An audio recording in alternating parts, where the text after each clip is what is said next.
Período de férias escolares e você já se pegou pensando: meu Deus, eu só quero sobreviver até agosto. São brinquedos espalhados pela casa, energia sem fim. Seu cérebro parece que não tem um minuto de descanso. Mas e se eu te disser que esse tempo, por mais desafiador que seja, é um dos períodos mais valiosos para o desenvolvimento do seu filho? Você acreditaria? Hoje eu quero conversar com vocês sobre transformar o caos em uma construção poderosa. Vamos nessa? Você já deve ter ouvido falar que o cérebro da criança não nasce pronto. Pelo contrário, ele é moldado pelas experiências. E nós somos grandes contribuintes na arquitetura desse cérebro. Se a gente parar um pouquinho para observar, principalmente durante as férias, onde o nosso contato com as crianças é de um período mais estendido, nós conseguimos ver esse desenvolvimento em ação, através de curiosidade, da necessidade de movimento, de como ele reage à frustração, ao tédio e até mesmo os momentos de explosão, tanto para o lado negativo, porque ele foi contrariado, não teve algo que ele queria, quanto para o lado positivo, que é aquela explosão de energia, de adrenalina, de vontade de se movimentar e de atividade. Tudo isso é exercício para o cérebro. Tudo isso faz parte de um cérebro que está aprendendo a ler, a interpretar o mundo e descobrindo os caminhos que nós apresentamos para eles diante de cada um dos desafios e das circunstâncias da vida que vão acontecendo ainda com mais intensidade no período das férias. No livro O Cérebro da Criança, ele usa dois termos que nós podemos utilizar na nossa maternidade. Um é sobreviver e o outro é prosperar. O Daniel e a Tina ressaltam que muitas vezes o nosso foco está apenas na sobrevivência. E quando o nosso foco está na sobrevivência, o nosso instinto primitivo está muito mais no controle do que o nosso instinto racional. E o nosso foco fica sendo, a cada dia, sobreviver àqueles episódios estressantes, sobreviver àquele caos que a gente está enfrentando naquele momento e não prosperar neles. E a verdade é que quando se trata dos nossos filhos, nossa intenção interior é não apenas sobreviver, mas prosperar. Nós queremos que eles tenham vidas alegres, felizes, saudáveis, se tornem adultos responsáveis, que vivam uma vida cheia de significado, de amor, no nosso caso, de devoção a Deus. E é aí que ele traz uma luz interessante na obra dele. Ele fala o seguinte: nos momentos em que você está apenas tentando sobreviver, são, na realidade, oportunidades para ajudar o seu filho a prosperar. Porque um momento de sobrevivência, como as férias, também é um momento de prosperar, em que ocorre o trabalho fundamental e significativo de criar filhos. O que é ótimo nessa abordagem de sobreviver e prosperar é que não precisamos tentar arranjar um tempo especial para ajudar os nossos filhos a prosperar. Podemos, no entanto, usar todas as interações compartilhadas. Qual que é a visão? Qual que é a ideia central? A ideia central é que quando nós queremos ensinar aos nossos filhos princípios, valores, virtudes, o mais interessante para o cérebro da criança não é que nós venhamos e assim, não, agora vamos sentar numa mesa calmamente, vamos conversar. Deixa eu te explicar, meu filho, o que é o valor do partilhar. Deixa eu te explicar, meu filho, como funciona o amar ao próximo, né? Para o cérebro da criança, é na realidade muito mais interessante que você ensine esses conceitos e implante eles na hora da sobrevivência. Então tá lá, aquele caos, o irmão puxando o brinquedo do lado, o outro irmão puxando o brinquedo do outro. É nessa hora que, em vez de somente separar e acabar com aquela briga, você vai falar assim: gente, olha só, senta aqui que eu vou explicar para vocês agora uma coisa muito importante que a nossa família carrega. É o princípio do partilhar. Vocês sabem o que é partilhar? E é ali naquele momento totalmente, na nossa mente, inapropriado, mas na mente da criança, totalmente propício para o aprendizado é que nós vamos sair da sobrevivência, de somente sobreviver àquele momento de caos e vamos partir para a prosperidade. Vamos prosperar em cima daquele momento sobre a mente e o cérebro, né? As sinapses da nossa criança.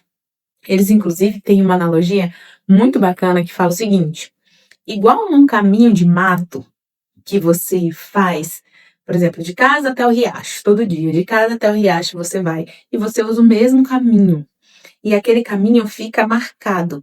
Assim é também quando nós ensinamos para os nossos filhos qual a reação adequada para aquela ação, ou qual a reação adequada para aquele sentimento, para aquele momento que ele está vivendo. Da mesma forma, quando a gente faz isso, forma-se um caminho no cérebro dele. E todas as vezes que ele voltar a essa experiência, ele vai se lembrar deste caminho e vai procurar, muitas vezes inconscientemente, percorrer esse caminho ensinado para ela.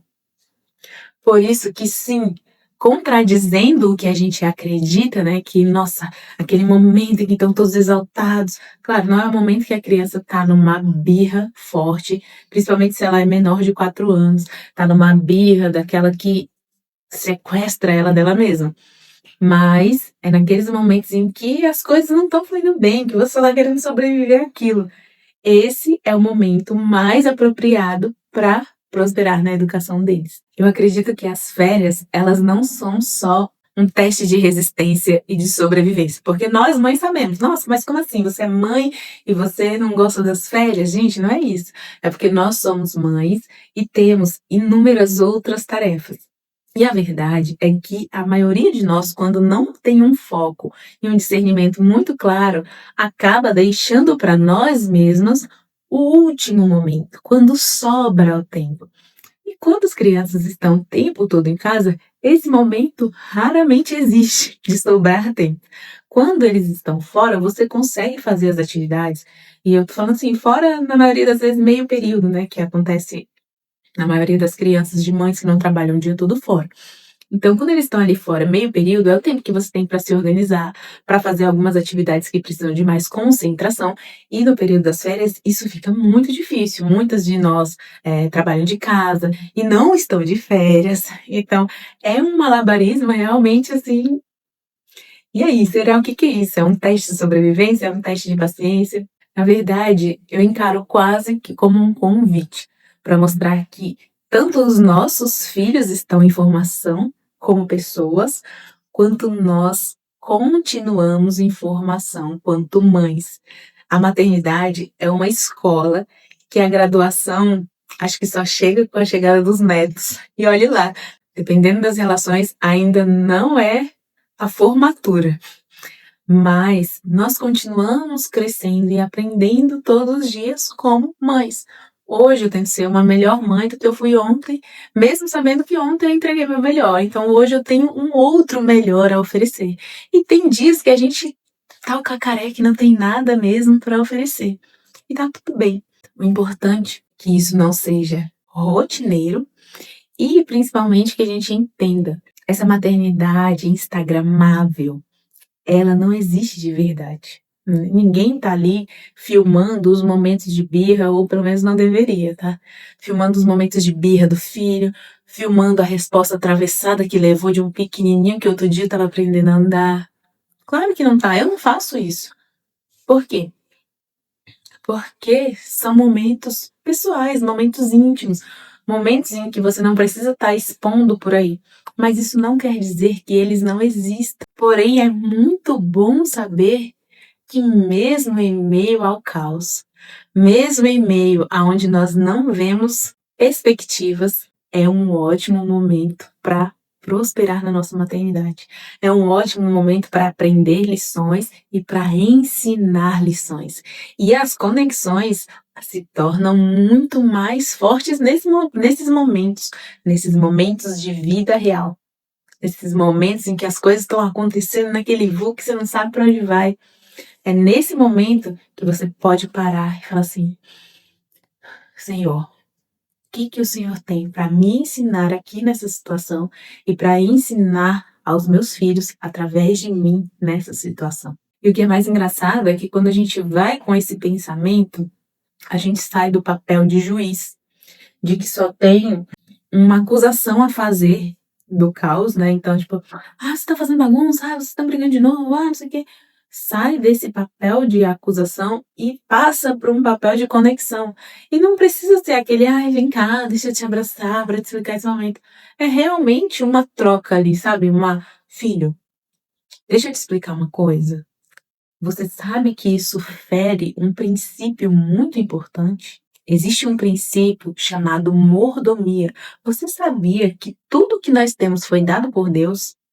E Deus espera que nós cuidemos bem daquilo que nós temos? Eu vou te dar alguns exemplos. E aquele momento, que era para ser um momento só de acusação e de mais uma bufada, que acontece, que vai ter momentos que você realmente não vai conseguir vir para esse lugar de conexão, mas você tem a oportunidade de sair deste lugar e passar para um lugar de conexão real, de ensinamento real.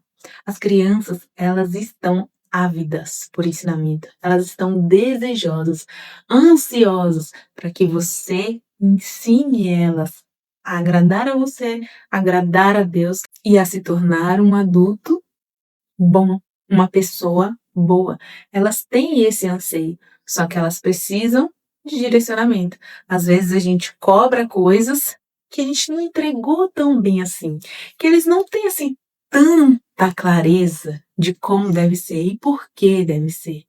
Chega um momento da vida da criança que ela quer entender o porquê das coisas. E não é para te confrontar ou para provar que você está falando a verdade.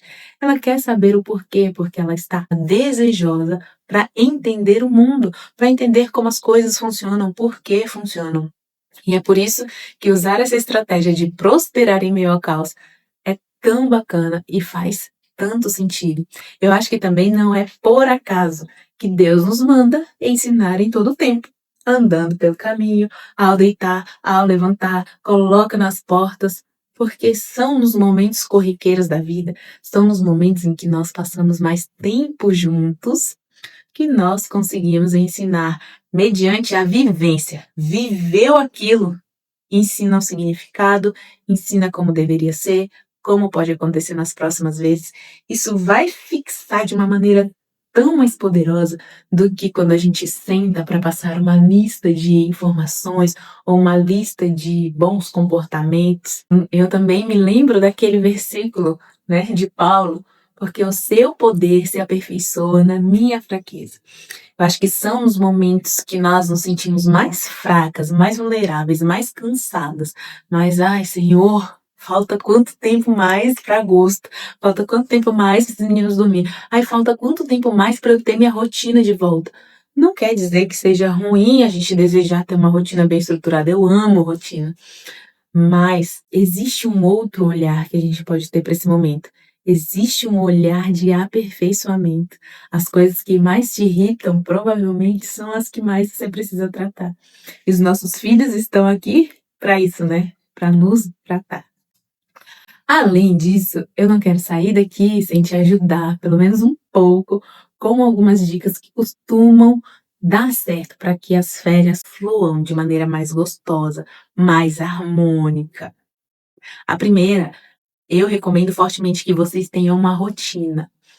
Não precisa seguir ao pé da letra, não precisa ter aquela coisa engessada, mas meio que é uma ordem de fazer as coisas todo dia. Claro, vai ter um dia ou outro que a programação vai ser diferente, não tem tudo bem. Mas essa previsibilidade acalma o seu cérebro e acalma o cérebro das crianças também. Procure gastar a energia deles pela manhã, especialmente dos meninos. Então, se tem um horário para você dividir, para você levar para o parque, ou para vocês darem uma volta, andarem de bicicleta, fazer qualquer coisa, o que é esse ponto é muito recomendado, que a energia seja gasta, senão ela vai ficar acumulada dentro das 4 paredes da sua casa, que isso aconteça no período da manhã, porque ele vai liberar bastante daquela energia e no decorrer do dia vai conseguir ficar um pouco mais tranquilo, principalmente depois que chegar, tomar um banho, relaxar o corpo. Aí vocês partem para atividades mais calmas, uma massinha, um slime, um desenho, coisas que você vai conseguir fazer deixar eles ali fazendo para você conseguir resolver outras coisas que precisam ser resolvidas. Eu sei que nós recorremos às telas algumas vezes, né? O ideal, nós sabemos qual é o ideal, porém, às vezes é a sua única ajuda, é a sua única escapatória. Qual que é a minha recomendação? Se vai separar uma horinha, meia horinha para TV por dia, que seja isso, tá? 1 hora por dia, pronto, acabou. Deixa mais pro final do dia, quando você já tá mais cansado, sabe que bate ali aquelas 4, 5 horas da tarde, você tem gritaria, você já tá cansado, você já tá estressado, então deixa esse momento, ou então reserva à tarde, um momento sempre para vocês assistirem um filme interessante. Procure desenhos, procure conteúdos que não sejam estimulantes demais, tanto visualmente quanto o áudio. Desenhos animados da década de 90 ali, os filmes são muito bacanas. E quem sabe esse pode ser até um momento para vocês curtirem juntos, né? Deita todo mundo no sofá, um momento ali, pipoca, filminho. Mas a minha dica é que você deixe mais pro final do dia, não deixe ali a TV ligada o dia inteiro para eles. E tenha um momento específico para isso. Também é importante que eles aprendam a lidar com o tédio e usem a imaginação deles para usar, para preencher ali aquele momento. Claro, devocional é assim crucial. O ideal é que seja uma atividade do ano inteiro, sempre ter um momento com os filhos para falar das coisas de Deus, para ler a Bíblia, para contar histórias da Bíblia, para orarem juntos. Pode ser antes de dormir, pode ser logo quando acordem, agora nas férias, pode ser um momento café da tarde. É um momento muito importante de conexão e que eles vão se lembrar para o resto da vida o quanto era importante para a mamãe ter um momento que a gente se reunia para falar das coisas de Deus, para orar uns pelos outros. Aqui os meninos, eles colocam motivos de oração, pelo que eles querem que eu ore, pela vida deles. Aparece cada motivo, tipo, ora pro meu brinquedo consertar, e a gente ora juntos. Nossa, filha, isso é muito importante, eu acolho ali o que eles trazem. Isso fortalece as nossas conexões e fortalece a nossa conexão com Deus. Você está no canal Criando Vencedores, eu sou Daísa Calegaro e eu estou muito feliz de compartilhar mais um conteúdo aqui com você. Eu espero que você goste dele. E se você quiser que eu traga os outros insights que eu tirei desse livro, comenta aqui para mim, comenta se faz sentido, se você gostou, se você quer outros e se você tem dúvidas ou se você tem sugestão de temas de vídeos, é só você colocar aqui também que vai ser um prazer te responder. Eu te vejo no próximo vídeo. Segura na mão de Deus, que essas férias já estão na metade. Um beijo.